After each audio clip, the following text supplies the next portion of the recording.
jaamacadda guud ee magaalada Burco ayaa xaflad ballaaran oo ujeedkeedu ahaa qalin jabin u qabatay 110 arday oo ka qalin jabiyay kulliyadaha kala duwan ee bixisa jaamacadaasi waxaana xafladda qalin jabinta ahayd ka soo qayb galay mas'uuliyiin ka socday xukuumadda Soomaaliland maamulka gobolka arday waalidiin iyo madaxda jaamacadda magaalada Burco waxaana ugu horeyntii munaasabadaasi ka hadlay gudoomiyaha jaamacadda magaalada Burco waxaanu faahfaahin ka bixiyay ardayda maanta ka aflaxday jaamacadda iyo sidoo kale kulliyadaha kala duwan ee ka qalin jabiyeen ardayda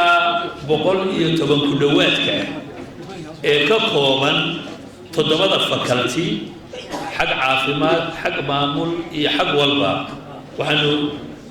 ku soo dhaweynaynaa qalbi furan ardayda maanta aynu ku sagootinayno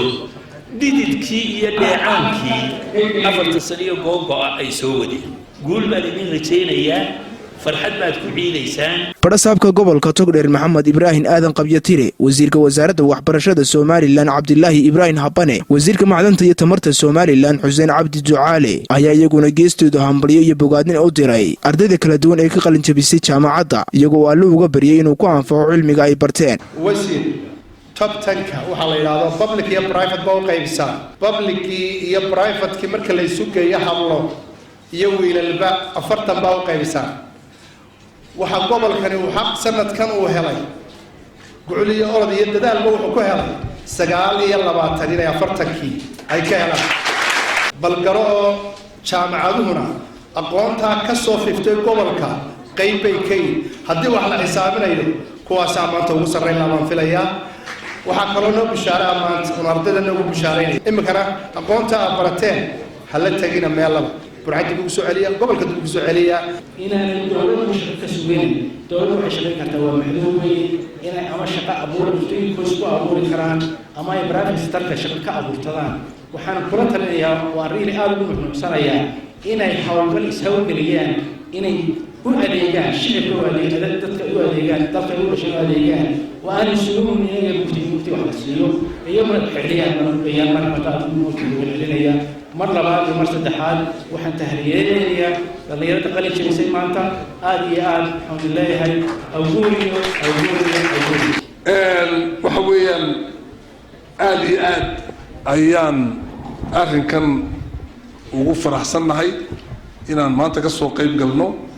dafcadii lixaad jaamacadda oo aan maraka noqono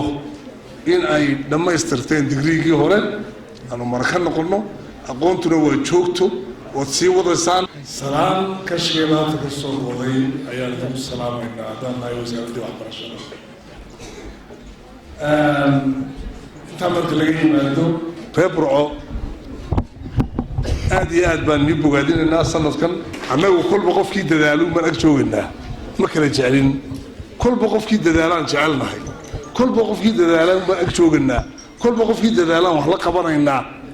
la qaban mayno qof seexday waxba gabagabadii waxaanu dareenkooda wax ka weydiinay qaar ka mid ah ardaydii ka qalin jabisay kulliyadaha kala duwan ee bixisa jaamacaddu iyagoo u mahad celiyay cid kasta oo ka qayb qaadatay hirgelinta hadafkoodani waxbarasho ee ay ka midho dhaliyeen Cabdirashiid Maxamed Cabdirashiid Bagastaani waxaan halkan maanta ay 7 bishii ay 10 tahay 2016 waxaanu ka qalin jabinay jaamacadda Burco fakalka business administration-ka khaasatan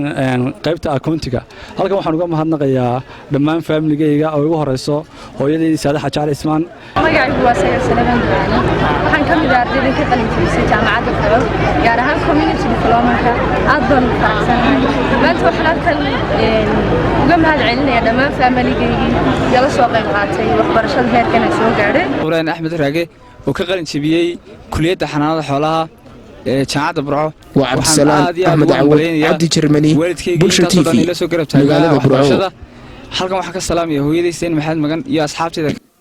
waa Cabdisalaan Axmed Awad Cabdi Jermani Bulsha TV magaalada Burco